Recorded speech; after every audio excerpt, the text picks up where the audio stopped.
So each horse is different, obviously, as to what it is that I work on any given ride and session, depending on what that horse's strong points and weak points are. But like I say, I always try to have some priorities and different things that I'm obviously working towards on all of them. But each horse kind of sets the tone for each session. I just kind of react to them and try to build. So we're about 30 minutes into his second ride here, and really, I mean,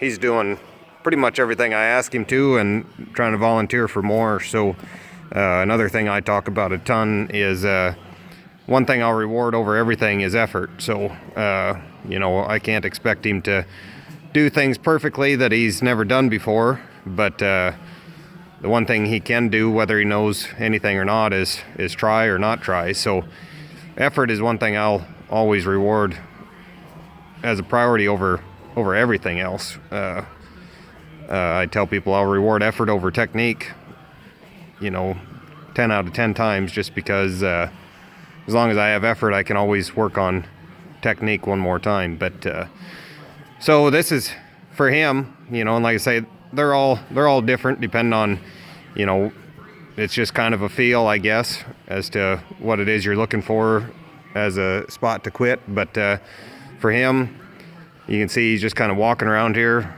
I'm out here in the middle of the barn, and in what I kind of call a relief bubble.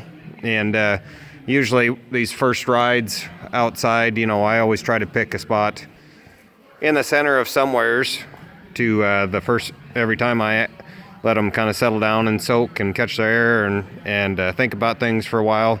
I'll try to pick the same spot a couple times, and a lot of times those colts will start hunting that spot out, and that's usually a pretty good indicator, among other things, that colt is on board and asking what to do next when he's going and trying to find that spot on his own without me sending him there. So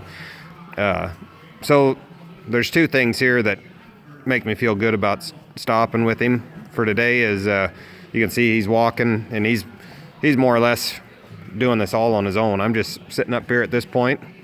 Every once in a while I might squeeze him with my legs just to make him take another step. But when we first came in here to this spot for this last time about a minute or two ago, he just really was laid back, relaxed, and just started walking in this circle on his own. Was really free moving, wasn't stuck, wasn't sulky, was holding his nose to the inside like he is here on his own. His head set was volunteered, so yeah, I mean, a combination of things. He's in a good state of mind. He's doing little things that tells me that he's trying to do as much as he can, and he's free moving. Even if it's at a walk, it's still free movement. So there's a lot of really, really, really good things to capitalize on there, from the mental aspect to the physical aspect of what he's doing. So yeah. So like I say, they don't have to win the world in these first rides. It's just, again, it's all about the effort that they're putting out, and they kind of dictate the session, the speed of the session, the temperament of it and everything. Like I say, I just try really hard just to simply be reactive to what they need that day. And so, like I say, some sessions are short and sweet and fun, and some sessions are like that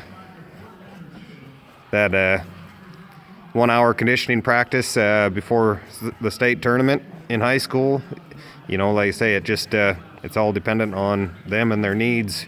Obviously, the more I have to have them do, obviously that's more work for me too. So obviously the shorter, the sweeter, the better for me, if possible. So like I say, it's whenever they'll let me perform a session at a level 1 or 2 or 3, where it's just a nice, easygoing, relaxing deal, I'm all for it. So but like I say, it's like any coach player, teacher student relationship.